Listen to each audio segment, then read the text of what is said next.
বগুড়ার শেরপুরে দুটি ট্রাকের মুখোমুখি সংঘর্ষে 5 পুলিশ সহ 7 জন নিহত, আহত আরও 5। নিহতদের পরিবারের শোক।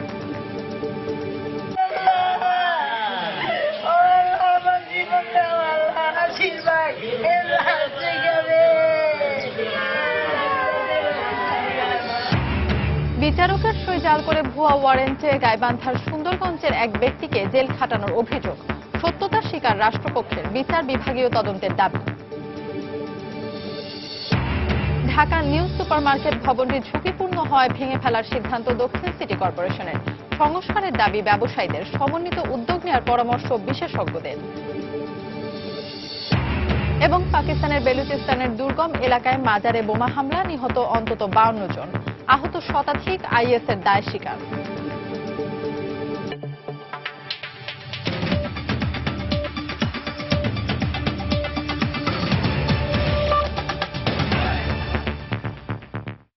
সময় সংবাদের সঙ্গে আছে আমি ফাহমিদা মটুসি। বগুড়ায় দুটি ট্রাকের মুখোমুখি সংঘর্ষের ঘটনায় নিহতদের পরিবারে নেমে এসেছে শোকের ছায়া। গতকাল রাতে 5 পুলিশ সদস্য সহ 7 জন নিহত হন। এতে আহত হন আরো 2 পুলিশ সদস্য সহ 5 জন। কুড়িগ্রাম পুলিশ লাইন্স থেকে ট্রাকে করে মালামাল নিয়ে তারা ঢাকার রাজারবাগে যাচ্ছিলেন বলে জানিয়েছে পুলিশ। বগুড়া ও কুড়িগ্রাম রিপোর্টারের পাঠানো তথ্য ছবি নিয়ে ডেস্ক রিপোর্ট। বগুড়া শেরপুরে সড়ক দুর্ঘটনায় নিহত কুড়িগ্রাম পুলিশ লাইন্সের সুইপার শ্যামল চন্দ্র দাসের পরিবারে চলছে শোকের মাতম। তার মৃত্যুর খবরে শহরের হাটিরপাড় এলাকায় নিজ বাড়িতে বাবা মা ও স্ত্রী সন্তান সহ স্বজনরা কান্নায় ভেঙে পড়েন। আমার ছেলে মারা গেছে, তার একটা ছেলে একটা মেয়ে, এই পরিবার নিয়ে আমি কোথায় দাঁড়াবো? শনিবার সন্ধ্যায় কুড়িগ্রাম পুলিশ লাইন্স থেকে বেতার বিভাগের পুরাতন কিছু মালামাল নিয়ে ট্রাকে করে ঢাকার রাজারবাগ আসছিলেন 8 পুলিশ সদস্য। পথে রাত 1:30টার দিকে ঢাকা বগুড়া মহাসড়কের বগুড়ার শেরপুর উপজেলার মহিপুর বাজার এলাকায় বিপরীত দিক থেকে আসা অপর একটি সার বোঝাই ট্রাকের সঙ্গে পুলিশ বহনকারী ট্রাকটির মুখোমুখি সংঘর্ষ হয়। এতে ঘটনাস্থলেই পুলিশ সদস্য আলমগীর হোসেন, মোহাম্মদ শাহজাহান, সোহেল রানা ও পুলিশের সুইপার শ্যামল নিহত হন। আহত হন আরও 8 জন। আমার সাইড দিয়ে আমি আসতেছি, আর অপর সাইডের গাড়ি মনে করেন আমার সাইডে চলে এসে, আমার আর যাওয়ার মতন জায়গা ছিল না। কুড়িগ্রাম থেকে আমাদের পুলিশের 8 জন সদস্য ঢাকায় বিভিন্ন মালামাল নিয়ে আসার জন্য যাচ্ছিল। অন দ্য স্পটেই সেখানে 4 জন মারা যায় এবং আহত 8 জনকে শহীদ জিয়াউর রহমান মেডিকেল কলেজ হাসপাতালে নিয়ে আসার পথে আরও 3 জন মারা যায়। এই মৃত 7 জনের মধ্যে 5 জন পুলিশ সদস্য এবং 1 জন সুইপার রয়েছে। আহতদের উদ্ধার করে শহীদ জিয়াউর রহমান মেডিকেল কলেজ হাসপাতালে নিয়ে গেলে পুলিশের আরও 1 সদস্য সহ 3 জনকে মৃত ঘোষণা করেন কর্তব্যরত চিকিৎসক। 8 জনকে রিসিভ করেছি, তার মধ্যে মৃত এসেছে 2 জন, আর এখানে আমরা ট্রিটমেন্ট দেওয়ার পর 1 জন মৃত্যুবরণ করেছে। আর বাকি 5 জনের জন্য 2 জনের অবস্থা বেশ খারাপ ছিল। 1 জনকে আমরা ঢাকা রেফার করেছি, আর বাকিগুলোর চিকিৎসা এখানে চলছে। গুরুতর আহত অবস্থায় মইনুল নামে পুলিশের এক এসআইকে উন্নত চিকিৎসার জন্য ঢাকায় পাঠানো হয়। সময় সংবাদ, বগুড়া। বিচারকের সই ও সিল জাল করে ভুয়া মামলা ও ওয়ারেন্টে গাইবান্ধার সুন্দরগঞ্জের চন্দন কুমার রায় নামের একজনকে 14 দিন জেল খাটানো হয়েছে। ঢাকার যুগ্ম মহানগর দায়রা জজ প্রথম আদালতের বিচারকের কাছে ধরা পড়ে এই জালিয়াতির বিষয়টি। ঘটনাটি তদন্তে সিআইডিকে দায়িত্ব দেন আদালত। ভুক্তভোগীর অভিযোগ, শিশু সৌরভের পায়ে গুলির পর স্থানীয় সংসদ সদস্য মঞ্জুরুল ইসলাম লিটনের বিরুদ্ধে সোচ্চার হওয়ায় কাল হয়েছে তার। এর আগে শুধু গাইবান্ধার সুন্দরগঞ্জেই আরও 8টি ভুয়া ওয়ারেন্ট জারির ঘটনা ঘটেছে বলে জানান রাষ্ট্রপক্ষের আইনজীবীরা। আইন বিশেষজ্ঞরা এই ঘটনার বিচার বিভাগীয় তদন্ত করে জড়িতদের দৃষ্টান্তমূলক শাস্তির দাবি জানিয়েছেন। আফজাল হোসেনের রিপোর্ট। আপনার বিরুদ্ধে মোহাম্মদপুর থানার একটা মামলা আছে। এই ব্যক্তি চন্দন কুমার রায়, বাড়ি গাইবান্ধা জেলার সুন্দরগঞ্জে। ভুয়া মামলা ও গ্রেফতারি পরোয়ানায় 14 দিন জেল খেটে বের হয়েছেন তিনি। তার অভিযোগ, শিশু সৌরভের পায়ে গুলির পর স্থানীয় সংসদ সদস্য মঞ্জুরুল ইসলাম লিটনের বিরুদ্ধে সোচ্চার হওয়ায় কাল হয়েছে তার। এমপির নির্দেশে বামনডাঙ্গা পুলিশ তথ্য কেন্দ্রের ভারপ্রাপ্ত কর্মকর্তা আব্দুল ওয়াহেদ তাকে ভুয়া মামলায় ফাঁসিয়ে দেন। আমি বলছি যে আপনি খোঁজ নিয়ে দেখেন যে আমার নামে মোহাম্মদপুর থানায় মামলা আছে কিনা। আমার ধারণা হচ্ছে এটি ভুয়া ওয়ারেন্ট, আপনি আগে খোঁজ নিয়ে দেখেন। সে আমার কোনো কথা না শুনে আমাকে শারীরিক নির্যাতন করে এবং বলে যে এটি এমপি সাহেবের নির্দেশ। অনুসন্ধানে দেখা যায় মোহাম্মদপুর থানার একটি মামলার অনুকূলে ঢাকার প্রথম যুগ্ম মহানগর দায়রা জজ আদালতের বিচারকের স্বাক্ষর ও সিল জাল করে ওই গ্রেফতারি পরোয়ানা তৈরি করা হয়েছিল। এমনকি যে বিচারকের সিল ও স্বাক্ষর জাল করা হয় তিনি ওই আদালতেরই বিচারক নন। এর আগেও একই কায়দায় এই আদালতের সিল স্বাক্ষর জাল করে আরও 8টি ভুয়া ওয়ারেন্ট তৈরি করা হয় বলেও আদালত সূত্রে জানা গেছে। এমন জালিয়াতির ঘটনায় নড়ে চড়ে বসেন আদালত। ভুক্তভোগী চন্দনের বক্তব্য শুনে পুরো বিষয়টি সিআইডিকে তদন্তের নির্দেশ দেন। যে চক্রটা বিজ্ঞ আদালত থেকে এই ভুয়া ওয়ারেন্ট বাইর করা এবং একজন জজ সাহেবের নাম দিয়া, যেখানে উনি বর্তমানে এই আদালতেও নাই। সুষ্ঠু তদন্ত করিয়া যে সিলটা কোথেকে বানায়, এটা কেমনে সিলটা তৈরি করলো আর কি, এটা জানার জন্য একটা রিপোর্ট ওদেরকে কল করছে। যদিও গাইবান্ধার পুলিশ সুপার বলছে বিষয়টি তদন্ত করে জড়িতদের বিরুদ্ধে ব্যবস্থা নেওয়া হবে। এটা খুব ট্রিমেন্ডাস একটা অপরাধ, কোর্টকে জালিয়াতি করে নিয়ে আসছে। এটা আমরা এখন তদন্ত করে দেখব যে আসলে কোথাতে এটা কিভাবে হলো। আইন বিশেষজ্ঞদের মত, আদালতের নাম ব্যবহার করে এই জালিয়াত চক্রের বিরুদ্ধে ব্যবস্থা না নিলে মানুষ বিচার বিভাগের ওপর আস্থা হারাবে। সিনিয়র জুডিশিয়াল অফিসারকে দিয়ে তদন্ত করানো এবং পুলিশ ডিপার্টমেন্ট থেকেও আলাদা একটা তদন্ত হওয়া উচিত, কারা এর সঙ্গে ইনভলভ, ফাইন্ড আউট করে কনসার্ন অফিসিয়ালদের বিরুদ্ধে এক্সাম্পলি একটা ডিসিপ্লিনারি অ্যাকশন নেওয়া উচিত। ভুয়া মামলা ও ওয়ারেন্টে ক্ষতিগ্রস্ত ব্যক্তিদের অভিযুক্তের বিরুদ্ধে ক্ষতিপূরণ মামলা করারও পরামর্শ দিয়েছেন এই আইন বিশেষজ্ঞ। আফজাল হোসেন, সময় সংবাদ, ঢাকা। ঢাকা নিউ সুপারমার্কেট ভবনটি ঝুঁকিপূর্ণ দাবি করে ভেঙে ফেলার সিদ্ধান্ত নিয়েছে দক্ষিণ সিটি কর্পোরেশন। তারা বলছে এ ব্যাপারে চলতি মাসেই উদ্যোগ নেওয়া হবে। তবে দোকান মালিকরা বলছেন কিছু মেরামতের মাধ্যমে মার্কেটটি রক্ষা করা সম্ভব। বিশেষজ্ঞদের পরামর্শ, পুরো নিউ মার্কেট সংস্কারের জন্য সমন্বিত উদ্যোগ নেওয়া উচিত। প্রিন্স আরেফিনের ছবি নিয়ে তাহিয়া রুবাইয়া তপলার রিপোর্ট। 1954 সালে প্রতিষ্ঠার পর তখনকার ঢাকার সবচেয়ে আকর্ষণীয় বিপণী বিতান ছিল নিউ মার্কেট। তবে 80 দশকে সামরিক শাসনামলে এ এলাকায় আরো 3টি ভবন গড়ে তোলা হয়। এতে নিউ মার্কেট এলাকায় যত্রতত্র পার্কিং আর হকারদের অবৈধ শত শত দোকান তৈরি হওয়ায় নেই আগের মতো খোলামেলা ও কেনাকাটার পরিকল্পিত পরিবেশ। পরিবেশটা অনেক ভালো ছিল, এখন এত গিঞ্জি হয়েছে যে চলাফেরা করতেই অনেক অসুবিধা হচ্ছে। আগে যে সুন্দর সুব্যবস্থা ছিল কেনাকাটা এবং চলাফেরার জন্য, এটা এখন সেই অবস্থা, পরিবেশটা এখন আগের মতো নাই। 2007 সালে বুয়েটের একটি কমিটি ঢাকা নিউ সুপারমার্কেটের ভবনটিকে ঝুঁকিপূর্ণ হিসেবে চিহ্নিত করে ভেঙে ফেলার সুপারিশ করলেও 9 বছরে তা কার্যকর করা হয়নি। অবশেষে গত 20 অক্টোবর ঢাকা দক্ষিণ সিটি কর্পোরেশনের পক্ষ থেকে ভবনটি 7 দিনের মধ্যে খালি করে দেওয়ার নির্দেশ দেওয়া হয়। নগর কর্তৃপক্ষ বলছেন দ্রুততম সময়ের মধ্যে ভবনটি ভেঙে ফেলা হবে। তবে দোকান মালিকদের দাবি, আংশিক মেরামতের মাধ্যমে পুরো ভবনটিকে ঝুঁকিমুক্ত করা সম্ভব। একটা বেসরকারি প্রতিষ্ঠান দিয়ে আপনার এটাকে টেস্ট করা হয়েছে, ওই টেস্টের রিপোর্ট আসছে যে এটা রেকটিফিকেশন যোগ্য। নিউ সুপার মার্কেটটা অত্যন্ত ঝুঁকিপূর্ণ। বিভিন্ন ইনস্টিটিউট থেকে আমাদেরকে বলেছে খুব দ্রুত ব্যবস্থা নেওয়ার জন্য। আমাদের খুব প্রবলেম হচ্ছে, তাদেরকে আমরা বের করতে পারছি না। একেবারেই যদি তাদেরকে আমরা বোঝাতে না পারি, আমাকে হয়তো আলটিমেটলি আমাকে এনফোর্সমেন্টে যেতে হবে। এ ব্যাপারে সিটি কর্পোরেশনকে দোকান মালিকদের সাথে সমন্বিতভাবে সিদ্ধান্ত নেওয়ার পরামর্শ বিশেষজ্ঞদের। ডিটেইলিং অ্যাসেসমেন্ট করার পরে কিন্তু ভবনটা যদি আসলেই কোনোভাবে টিকে রাখা না যায়, তখন ভাঙার কথা আসবে। আর যদি টিকে রাখা যায় তাহলে আমরা রেড টু ফিটিং করব। নিউ সুপারমার্কেট ভবনটি ভেঙে নতুন করে গড়ে তোলা হলে পর্যাপ্ত পার্কিং সহ অন্যান্য নাগরিক সুবিধা নিশ্চিত করার আহ্বান জানিয়েছেন নগরবিদরা।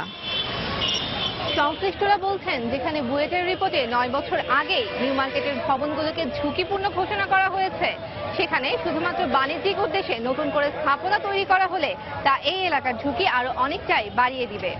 এই ক্ষেত্রে সমন্বিতভাবে পরিকল্পনা নিলে ঐতিহ্যবাহী এই বিপণী বিতানকে যেমন ঢেলে সাজানো সম্ভব, তেমনি দুর্ঘটনার আশঙ্কাও কমে যাবে অনেকটাই। তাহিয়া রুবাইয়া তপলা, সময় সংবাদ, ঢাকা। সময় সংবাদে আরো থাকছে, নন্দিত লেখক হুমায়ুন আহমেদের 68তম জন্মবার্ষিকীতে নানা আয়োজন, শ্রদ্ধার সঙ্গে স্মরণ, নুহাশপল্লীতে স্বজন বন্ধু ভক্তদের ভিড়। গাইবান্ধার গোবিন্দগঞ্জের মাদারপুর ও জয়পুর সাঁওতাল পল্লী পরিদর্শন করেছে বাংলাদেশ হিন্দু বৌদ্ধ খ্রিস্টান ঐক্য পরিষদের একটি প্রতিনিধি দল। এ সময় তারা পল্লীতে আশ্রয় নেওয়া সাঁওতালদের সুবিধা অসুবিধা সম্পর্কে জানতে চান। তাদের সাথে দাবি দেওয়া নিয়েও কথা বলেন পরিষদের নেতারা। এ সময় হাসপাতালে ভর্তি থাকা আহতদের খোঁজ খবর নেন তারা। সাঁওতালদের পক্ষ থেকে নিজেদের নানা দুর্ভোগের কথা জানানো হয় পরিষদের নেতাদের।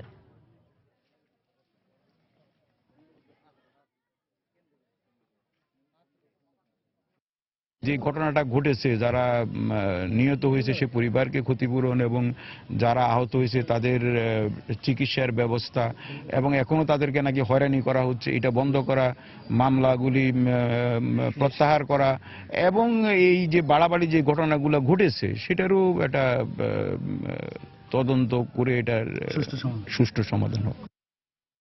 দর্শক, এই মুহূর্তে গাইবান্ধার গোবিন্দগঞ্জ উপজেলার মাদারপুর গ্রামের সাঁওতাল পল্লীতে আছেন রিপোর্টার হেদায়েতুল ইসলাম বাবু। বিস্তারিত জানতে সরাসরি চলে যাচ্ছি তার কাছে। বাবু,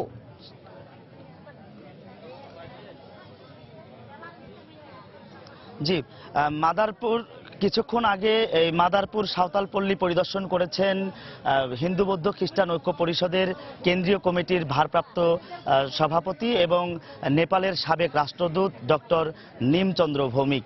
তিনি এখানে এসে এই সাঁওতাল পল্লী পরিদর্শন করেছেন এবং এই পল্লীর যে মানুষগুলো এই মাদারপুরে অবস্থান করছেন গত রোববার থেকে তাদের সাথে কথা বলেছেন, তাদের বিভিন্ন বিষয়ে খোঁজ খবর নিয়েছেন, তাদের যে নানাবিধ সমস্যার কথাগুলো তিনি শুনেছেন। এরপর আমরা তার সাথে কথা বলেছিলাম। তিনি আমাদেরকে যেটি বলেছেন যে আসলে সরকার এবং এই আদিবাসীদের সাথে যে রংপুর সুগার মিলের জমি নিয়ে দীর্ঘদিন যাবত যে বিরোধটি চলছে এটি নিষ্পত্তি হওয়া প্রয়োজন এবং তিনি আমাদেরকে আরো বলেছেন যে যারা ক্ষতিগ্রস্ত হয়েছে তাদের ক্ষতিপূরণ প্রদান করার দাবি তিনি করেছেন, তাদের পুনর্বাসনের দাবি জানিয়েছেন।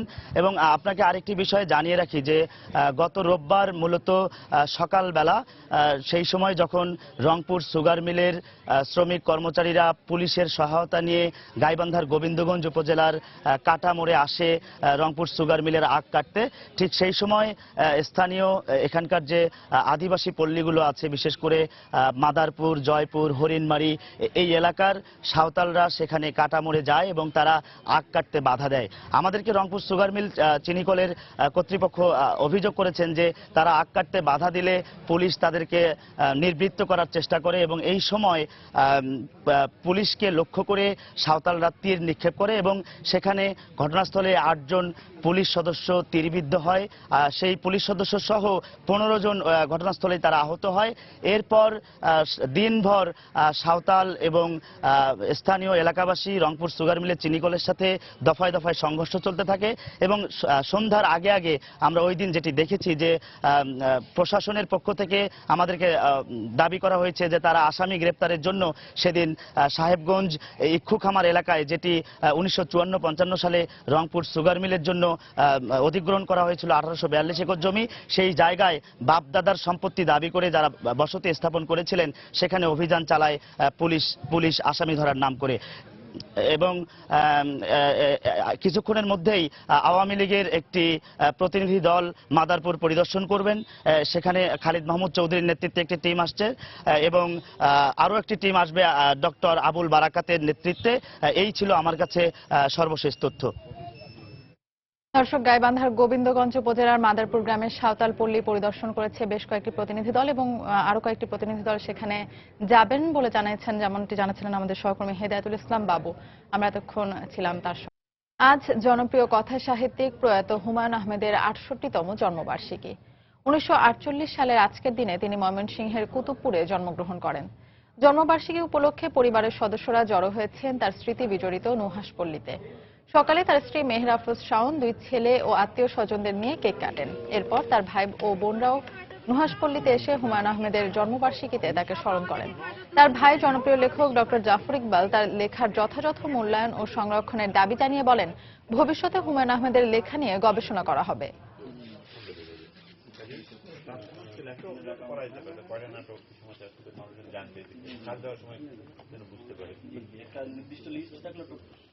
তার সমস্ত জিনিস নিয়ে আসলে গবেষণা করার ব্যাপার আছে। আমি নিশ্চিত তাকে নিয়ে অনেক গবেষণা হবে আসলে, তাই না?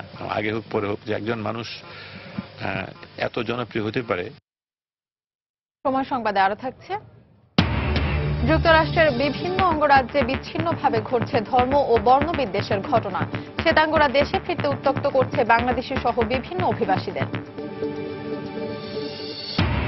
এবং বিপিএল এ দিনের প্রথম ম্যাচে রাজশাহী কিংসের প্রতিপক্ষ বরিশাল বুলস। সন্ধ্যায় কুমিল্লা ভিক্টোরিয়ান্স লড়বে খুলনার সঙ্গে। শীত মৌসুম শুরু না হতেই বিশ্বের দীর্ঘতম সমুদ্র সৈকত কক্সবাজারে বাড়ছে পর্যটকদের আনাগোনা। তাই hotel, motel, resort, guest house ও সৈকত সংশ্লিষ্ট ব্যবসায় ফিরছে চাঙা ভাব। এদিকে পর্যটকদের নিরাপত্তা নিশ্চিতে সব ধরনের ব্যবস্থা নেওয়ার কথা জানিয়েছে টুরিস্ট পুলিশ। সুজাউদ্দিন রুবেলের তথ্য ও মোহাম্মদ ফরাজের ছবি নিয়ে ডেস্ক রিপোর্ট। শীত শুরুর আগে থেকেই কক্সবাজারে শুরু হয় পর্যটন মৌসুম। কিছুদিন ধরে হালকা শীত পড়ার পরপরই পর্যটন শহর কক্সবাজারে ছুটে আসছেন দেশের বিভিন্ন প্রান্ত থেকে ভ্রমণকারীরা। ছুটির দিনগুলোতে বাড়ছে পর্যটকের আনাগোনা। সাগরের নীল জলরাশিতে উচ্ছ্বাস আর আনন্দে মেতে উঠছেন ভ্রমণ পিপাসুরা। আসলে কাজের ব্যস্ততা সব সময় আসা হয় না, তো শীত যখন অল্প, তো এর জন্যই বাচ্চাকে নিয়ে ছুটে আসা। হালকা হালকা শীত, এখন গরমের রেশটা কমে এসছে, ওয়েদারটা এখন খুবই সুন্দর। আমরা আমাদের ফ্যামিলির সবাই আর কি মোট 18 জন এসেছি। প্রিয়জনকে নিয়ে এই সমুদ্র সৈকতের অনুভূতিটাই আলাদা। মৌসুমের শুরুতেই কক্সবাজারের পর্যটকের আগমনে খুশি ব্যবসায়ীরা। তাদের আশা কিছুদিনের মধ্যেই বিপুল সংখ্যক পর্যটক ভিড় করবে এখানে। শুক্রবার, শনিবার লোকজন একটু বেশি বেশি আসছে, বাট যেতটুকু হচ্ছে আমরা এই রোজগারি দিয়ে খুশি। গভর্নমেন্ট ছুটি আছে 16, 17, 18, 23, 24, 25, 31 মিলিয়ে সব মিলিয়ে পর্যটকের সংখ্যা এখন অনেক ভালো। এদিকে টুরিস্ট পুলিশের কর্মকর্তা জানালেন, পর্যটন মৌসুম উপলক্ষে সব স্পটে নিরাপত্তা ব্যবস্থা আরো জোরদার করা হয়েছে। সুগন্ধা, লাবণী এবং কলাতলি, হিমচুরি, ইনানি, টেকনাফ সব জায়গায় যেসব জায়গায় টুরিস্টরা যায় সেসব জায়গায় নিরাপত্তা দিচ্ছি এবং পর্যটন মৌসুমে এই নিরাপত্তা ব্যবস্থা আরো জোরদার করা হবে। সাদা পোশাকে আমাদের পুলিশ থাকবে এবং আমাদের টহল পার্টিও কাজ করবে। হোটেল মালিকদের দেওয়া তথ্য মতে প্রতি বছর পর্যটন মৌসুমে কক্সবাজারে 10 লাখের বেশি ভ্রমণকারীর আগমন ঘটে। সময় সংবাদ, কক্সবাজার। চট্টগ্রামে ভয়াবহ অগ্নিকাণ্ডে একটি কলোনির অন্তত 20টি বাড়ি পুড়ে গেছে। ফায়ার সার্ভিস জানায়, সকালে নগরীর ঘাট ফরহাদ বেগ হাজি কলোনির একটি বাড়িতে আগুন লাগে। মুহূর্তের মধ্যেই তা চারদিকে ছড়িয়ে পড়ে। এতে ওই কলোনির অন্তত 20টি বসত বাড়ি পুড়ে যায়। খবর পেয়ে ফায়ার সার্ভিসের 3টি ইউনিট প্রায় 1.5 ঘন্টা চেষ্টা চালিয়ে আগুন নিয়ন্ত্রণে আনে। তবে তাৎক্ষণিকভাবে অগ্নিকাণ্ডের কারণ সম্পর্কে কিছু জানাতে পারেনি ফায়ার সার্ভিস।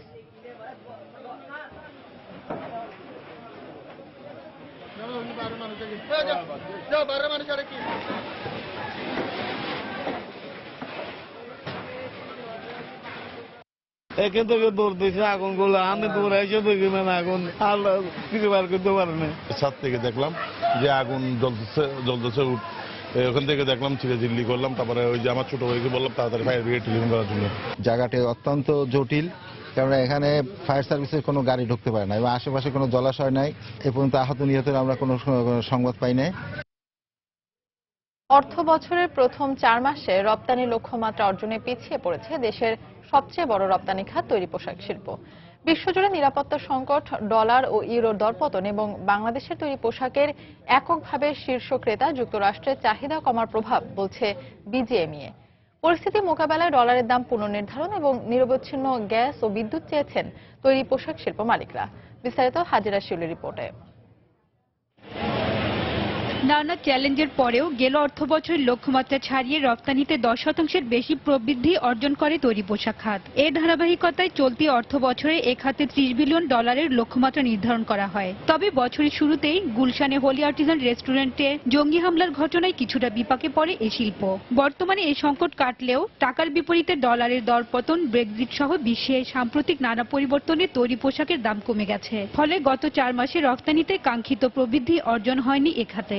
ব্রেক্সিট, ইউরোর দাম কমে গেল, পাউন্ডের দাম কমে যাচ্ছে, আমেরিকা ইলেকশন, এইসব মিলে তারপরে তো পৃথিবীতে একটা অস্থিরতা অবস্থা আছে সিকিউরিটি নিয়ে। এখন অর্ডার কম আসতেছে। তৈরি পোশাক শিল্প মালিকদের দাবি, ভিয়েতনাম, চীন, ভারত সহ প্রতিযোগী সব দেশ ডলারের বিপরীতে নিজস্ব মুদ্রার মান কমালেও ব্যতিক্রম বাংলাদেশ। এ অবস্থায় প্রতিযোগিতার সক্ষমতা ধরে রাখতে ও রপ্তানি লক্ষ্যমাত্রা পূরণে টাকার বিপরীতে ডলারের দাম বৃদ্ধি চান রপ্তানিকারকরা। এই মুহূর্তে আমাদের মূল চ্যালেঞ্জ হলো আমাদের প্রায় সক্ষমতা কমে এসেছে প্রতিযোগী দেশের সাথে, বিশেষ করে ইন্ডিয়া, পাকিস্তান এবং অন্যান্য যে দেশ, তাদের কিন্তু মুদ্রার অবমূল্যায়ন হচ্ছে। বিশ্ব বাজারে যখন তেলের দাম কমেছে তখন সেখানে কিন্তু একাধিকবার রিভিউ করা হচ্ছে। যেভাবে আমাদের লক্ষ্যমাত্রায় পৌঁছানোর কথা সেভাবে হয়তো পৌঁছাতে পারবো না। কাভার করতে পারতাম আমরা যদি আমরা নতুন ফ্যাক্টরি এখানে আসতো বা উৎপাদন ক্ষমতার বৃদ্ধি করতে পারতাম। টেক্সটাইল ইন্ডাস্ট্রি সেখানে যদি গ্যাসের সরবরাহের নিশ্চয়তা দেওয়া হয় তাহলে এইখানে যে আন্তর্জাতিকভাবে যে চ্যালেঞ্জ আছে সেটা আমরা মোকাবেলা করে সামনের দিকে এগোতে পারবো। জুলাই থেকে অক্টোবর পর্যন্ত অর্থ বছরের প্রথম 4 মাসে $951 কোটি লক্ষ্যমাত্রার বিপরীতে তৈরি পোশাক রফতানি হয়েছে $882 কোটি। হাজার শিউলি, সময় সংবাদ, ঢাকা। রাজধানীর যাত্রাবাড়িতে 14 বছরের এক কিশোরীকে ধর্ষণের অভিযোগে আলমগীর নামের একজনকে গ্রেফতার করেছে পুলিশ। এ ঘটনায় ওই কিশোরীর চাচি যাত্রাবাড়ি থানায় একটি মামলা করেন। মামলার এজাহারে বলা হয়, বাসায় একা পেয়ে অজ্ঞাত আরো 2 যুবকের সহযোগিতায় অভিযুক্ত আলমগীর কিশোরীকে ধর্ষণ করে। পরে ধর্ষণের শিকার মেয়েটিকে ঢাকা মেডিকেলের ওয়ান স্টপ ক্রাইসিস সেন্টারে ভর্তি করানো হয়।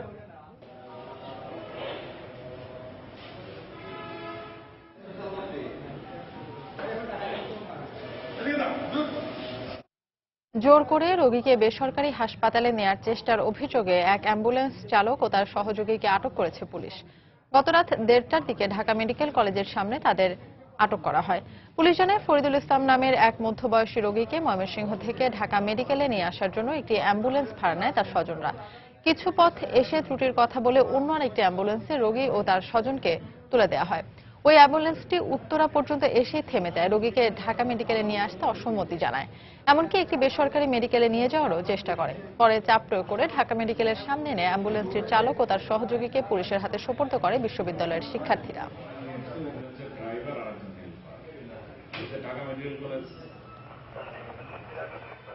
সে আসবে ঢাকা মেডিকেলে না এসে উত্তরা কোনো এক ক্লিনিকে ঢুকাইছে। তারা রোগী পেশেন্টের সাথে যে লোক ছিল বারবার অনুরোধ করা সত্ত্বেও সে আসে নাই। পরে এখান থেকে ঢাকা ইউনিভার্সিটির কিছু স্টুডেন্ট ছিল, তাদের আত্মীয় স্বজন তাদের বারবার রিকোয়েস্ট করার পরে তারপরে আসছে এখানে। স্বভাবত পেশেন্ট যেখানে যাবে সেখানে না নিয়ে তো তার পছন্দ মতো ক্লিনিকে যায়, তারা তো রাখবেই। এই অ্যাম্বুলেন্সের ড্রাইভারকে পেয়ে এরা কিছু কিলঘুষি দিয়েছে, দিয়ে পুলিশের কাছে দিয়েছে। ব্রাহ্মণবাড়িয়ার নাসিরনগরে একটি বাড়িতে আগুন দিয়েছে দুর্বৃত্তরা। পুলিশ ও এলাকাবাসী জানায়, ভোরে উপজেলার পশ্চিমপাড়া এলাকার ছোট লাল দাসের বাড়ির একটি ঘরে আগুন দেয় দুর্বৃত্তরা। পরে স্থানীয়রা আগুন নিয়ন্ত্রণে আনে। এই ঘটনায় এলাকায় আতঙ্ক বিরাজ করছে। খবর পেয়ে ঘটনাস্থল পরিদর্শন করেছে পুলিশ। নাসিরনগরের সাম্প্রতিক হামলার ঘটনার ধারাবাহিকতায় এ আগুন লাগানোর ঘটনা ঘটতে পারে বলে প্রাথমিকভাবে ধারণা করছে পুলিশ।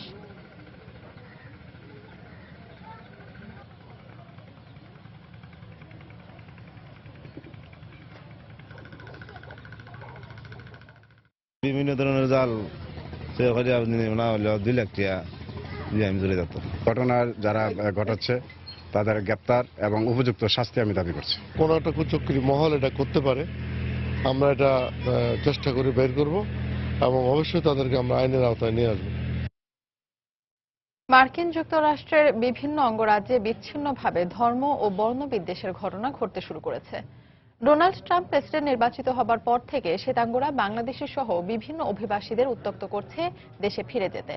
শনিবার রাতেও শ্বেতাঙ্গরা একটি ট্রেন স্টেশনে অভিবাসীদের ওপর চড়াও হয়। টিএম মামুনকে নিয়ে তুষার আব্দুল্লাহ রিপোর্ট। 8 নভেম্বর ডোনাল্ড ট্রাম্প প্রেসিডেন্ট নির্বাচিত হবার পর থেকেই অভিবাসীদের মধ্যে উৎকণ্ঠা উদ্বেগ দেখা দেয়। ডোনাল্ড ট্রাম্প দায়িত্ব নেওয়ার পর অবৈধ অভিবাসীদের দেশে ফিরিয়ে দিতে পারেন বলে আতঙ্ক ছড়িয়ে পড়ে। এরই মধ্যে অবশ্য কাজের জায়গা এবং পথে পথে শ্বেতাঙ্গরা অভিবাসীদের উপর চড়াও হচ্ছে। শনিবার রাতেও তারা একটি ট্রেন থামিয়ে আফ্রো আমেরিকান নাগরিকদের নেমে যেতে বাধ্য করে। রাইট উইং এর একটা ভালো উত্থান হয়েছে, যার ফলশ্রুতিতে আমেরিকার বিভিন্ন জায়গা থেকে হেড ক্রাইমের রিপোর্ট আসছে। আজকে আমি নিজেই যখন জ্যাকসন হাইটে আসতে নিয়েছিলাম জামাইকা থেকে, কিছু হোয়াইট ছেলে পেলে ট্রেনকে আটকে রেখেছে, ট্রেনকে আসতে দিচ্ছে না, তারা বিভিন্ন রকমের সাউন্ড করছে, ভয়ভীতি দেখানোর প্রদর্শন করছে। আমরা ধরেই নিচ্ছি আগামী 4 বছর ইমিগ্রেন্ট, মুসলিম, কালার অফ পিপলের সাথে এই জাতীয় ব্যবহার চলতেই থাকবে। রিপাবলিকানদের যে সাপোর্টার কাস্টমাররা আমাদের এক মেম্বারকে পার্লারে বলেছে, তোমরা ব্যাগ প্যাকেজ করো আর বাংলাদেশে চলে যাও, তোমাদের যাবার সময় হয়ে গেছে। তবে অভিবাসী সংগঠনগুলো বলছে হাল ছেড়ে দেওয়া যাবে না। সকল অভিবাসী নাগরিকদের এখন একজোট হয়ে কাজ করতে হবে এবং কোনোভাবেই আতঙ্ক ছড়ানো ঠিক হবে না। যারা আমরা কমিউনিটিতে সেন্টার যে অন্যান্য মানুষের সঙ্গে সংযুক্ত, কোনো কারণে যদি কারোর সঙ্গে আমাদের গত 3 মাসের মধ্যে যোগাযোগ না হয়ে থাকে, আমি চাইবো বা আমি মনে করব যে আমাদের উচিত হচ্ছে আগামী 1 সপ্তাহে প্রত্যেকের সঙ্গে একটা স্বাভাবিক যোগাযোগ তৈরি করা, যাতে করে আমরা জানতে পারি বিশেষ করে যে লোকটি নতুন এসেছে সেই এই সমস্ত ঘটনার কারণে সে একটা আতঙ্কের মধ্যে আছে এবং যেটা আপনাকে আগে বলেছিলাম যে আতঙ্ক আসলে খুব তাড়াতাড়ি ছড়ায়। তো আমি অনুরোধ করব যারাই এখন সিটিজেনশিপের আবেদন করার যোগ্যতা রাখছেন তারা যেন আবেদন করে ফেলেন এবং 18 মাস পর্যন্ত, যে কোনো আইন চালু হওয়ার আগে 18 মাস পর্যন্ত সময় থাকে। তো ওই সময়গুলোতে আমরা এগুলো যারা যোগ্য তারা আবেদন করে ফেলতে পারবো। ডোনাল্ড ট্রাম্প প্রেসিডেন্ট নির্বাচিত হবার পর মার্কিন যুক্তরাষ্ট্রের বিভিন্ন অঙ্গরাজ্যে বিক্ষিপ্ত বা বিচ্ছিন্নভাবে যে ধর্মীয় ও বর্ণ বিদ্বেষের লক্ষণ দেখা যাচ্ছে, তা থেকে অভিবাসীরা নিজেদেরকে নিরাপদ রাখার জন্য সেফটি পিন নামক একটি কর্মসূচি চালু করেছে। এই কর্মসূচির আওতায় অভিবাসীরা নিজেরা বুকে সেফটি পিন নিয়ে চলবেন এবং এই সেফটি পিন হচ্ছে যে একজন অভিবাসী আরেকজন অভিবাসীকে রক্ষা করবেন তার প্রতীক। তুষার আব্দুল্লাহ, সময় টেলিভিশন, নিউ ইয়র্ক। পাকিস্তানের বেলুচিস্তান প্রদেশের একটি মাজারে বোমা হামলায় অন্তত 52 জন নিহত হয়েছেন, আহত হয়েছেন শতাধিক। শনিবার এ হামলা চালানো হয়। হামলার পরপরই এক বিবৃতিতে এর দায় স্বীকার করেছে জঙ্গি গোষ্ঠী আইএস। দুর্গম এলাকা হয় ব্যাহত হচ্ছে চিকিৎসা সেবা। আবারও বোমা হামলা, আবারও রক্তাক্ত হলো পাকিস্তান। সন্ত্রাসীদের বোমা হামলার শিকার এবার বেলুচিস্তানের প্রত্যন্ত খুজদার জেলার শাহ নুরানি মাজার। প্রত্যক্ষদর্শীরা জানান, প্রতিদিনের মতো শনিবার সন্ধ্যায় মাজারে ধর্মীয় আচার অনুষ্ঠানে অংশ নিতে জড়ো হন স্থানীয়রা। হঠাৎই কিছু বুঝে ওঠার আগেই বিস্ফোরণে কেঁপে ওঠে পুরো মাজার এলাকা। মুহূর্তেই রক্তাক্ত পুরো এলাকা। হামলার পরপরই হতাহতদের উদ্ধারে ঘটনাস্থলে পৌঁছায় পুলিশ। উদ্ধার এবং চিকিৎসা সহায়তায় মোতায়েন করা হয় সেনাবাহিনী। তবে এলাকাটি দুর্গম হওয়ায় এবং আশপাশে কোনো হাসপাতাল না থাকায় আহতদের চিকিৎসা সেবা ব্যাহত হচ্ছে। আহতদের চিকিৎসায় জরুরি অবস্থা জারি করা হয়েছে করাচির হাসপাতালগুলোতে। এদিকে হতাহতদের খোঁজে হাসপাতালে ভিড় করছেন স্বজনরা। আমার ভাই সেখানে ছিল, তাকে খুঁজে পাচ্ছি না। আমরা মাজারেও গিয়েছিলাম কিন্তু তার সন্ধান পাইনি। আমি টেলিভিশনে হামলার খবর পেয়েছি। আমার পরিবারের বেশ কয়েকজন সদস্য সেখানে ছিল, এখন তাদের খুঁজেও পাওয়া যাচ্ছে না। হামলার পরপরই এক বিবৃতিতে এর দায় স্বীকার করেছে জঙ্গি গোষ্ঠী আইএস। অন্যয় কর্মকার, সময় সংবাদ। বিপিএল এর খবর। দিনের প্রথম ম্যাচে রাজশাহী কিংসের বিপক্ষে মাঠে নামবে বরিশাল বুলস। শেরেবাংলা স্টেডিয়ামে ম্যাচটি শুরু হবে দুপুর 2টায়। মেহেদী হাসান মিরাজ, সামিত প্যাটেলরা ফর্মে থাকলেও টুর্নামেন্টের পরের ম্যাচগুলোতে সাফল্য পেতে দলগত পারফরমেন্স চান অধিনায়ক ড্যারেন স্যামি। এদিকে বরিশাল বুলসের ব্যাটসম্যান শাহরিয়ার নাফিস জানিয়েছেন, জয়ের ধারা ধরে রাখতে চান বরিশালের ক্রিকেটাররা। বিপিএল মিশনে প্রথম দেখার অপেক্ষায় রাজশাহী কিংস আর বরিশাল বুলস। এখন পর্যন্ত 1 জয় আর 1 হারে দু দলের পরিসংখ্যান সমান। এগিয়ে যাবার লড়াই দু দলের সামনেই। তবে জয়ের জন্য যে টস ভাগ্যটাও পক্ষে আসা চাই। বিপিএল এর শুরু থেকেই মিরপুরের উইকেটটা বড়ই বেরসিক আচরণ করছে। কাগজে কলমে আসরের সেরা দল ঢাকা ডায়নামাইটসকে হারিয়ে কিছুটা স্বস্তিতে রাজশাহীর অধিনায়ক ড্যারেন স্যামি। সাঙ্গাকারা আর সাকিবের উইকেট নিয়ে ঢাকার ব্যাটিংয়ে ধস নামিয়েছিলেন মেহেদী হাসান মিরাজ। অলরাউন্ড পারফরম্যান্সের নজর কেড়েছেন সামিত প্যাটেলও। এমন জয়ে দলের আত্মবিশ্বাস ফিরেছে ঠিকই, তবে টুর্নামেন্টের বাকি পর্তায় সফলতা পেতে হলে দলগত পারফরম্যান্স চান স্যামি। মিরাজ অসাধারণ বোলিং করেছে, যা আমাদের দলের জন্য খুবই ইতিবাচক। তবে সব ম্যাচে যে সে পারফর্ম করবে সেটাও ভাবা ঠিক নয়। দায়িত্ব নিতে হবে অন্যদেরও। দলগত পারফরম্যান্স ছাড়া টুর্নামেন্টে সফল হওয়া সম্ভব নয়। বর্তমান চ্যাম্পিয়ন কুমিল্লা ভিক্টোরিয়ান্সকে হারিয়ে পরের ম্যাচের জন্য আত্মবিশ্বাসী হয়ে উঠেছে বরিশাল বুলসও। রাজশাহীর বিপক্ষে জয়ের ধারা ধরে রাখার প্রত্যয় বরিশালের নির্ভরযোগ্য ব্যাটসম্যান শাহরিয়ার নাফিসের। তবে মিরপুরের উইকেটে ব্যাট করাটা ব্যাটসম্যানদের জন্য একটু কঠিনই বটে। সেকেন্ড ম্যাচে আমরা প্রথম উইনটা পেয়ে গিয়েছি। আমরা চেষ্টা করব যে আমাদের পারফরমেন্সের প্রতিনিয়ত উন্নতি ঘটানোর। উইকেটের আচরণ কিন্তু আমূল বদলে ফেলা একদিনের বা 2 দিনের মধ্যে সম্ভব না, কারণ ডেইলি খেলা হচ্ছে। তো আমাদের এখন যে সিচুয়েশন আছে এটার সাথে অ্যাডাপ্ট করে নিতে হবে। তবে উইকেট আর একটু স্পোর্টিং হলে ব্যাটসম্যানদের জন্য একটু বেটার হবে। বিপিএল কে বলা হয় ধুমধারাক্কা ক্রিকেটের মঞ্চ। দর্শকরা আশায় থাকেন 4 ছক্কার বড় স্কোর দেখতে, অথচ দলীয় স্কোর 150 রান তুলতেই যেন হিমশিম খেতে হচ্ছে দলগুলোকে। ফ্র্যাঞ্চাইজি ফ্র্যাঞ্চাইজিগুলোর আশা শেষ পর্বে আরো বেশি ব্যাটিং বান্ধব হবে ঢাকার উইকেট। নাসির সুলতান, সময় সংবাদ, ঢাকা। এই পর্যায়ে শীর্ষ সংবাদ জানিয়ে দিচ্ছি আরেকবার। বগুড়ার শেরপুরে দুটি ট্রাকের মুখোমুখি সংঘর্ষে 5 পুলিশ সহ 7 জন নিহত, আহত আরো 5। নিহতদের পরিবারের শোক।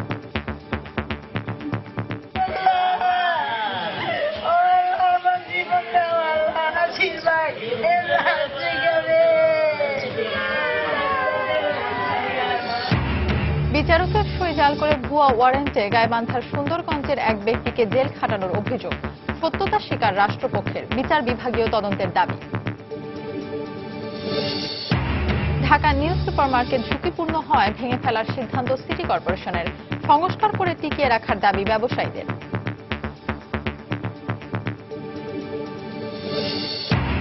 এবং পাকিস্তানের বেলুচিস্তানের দুর্গম এলাকায় মাজারে বোমা হামলা, নিহত অন্তত 52 জন, আহত শতাধিক আইএসের দায় স্বীকার।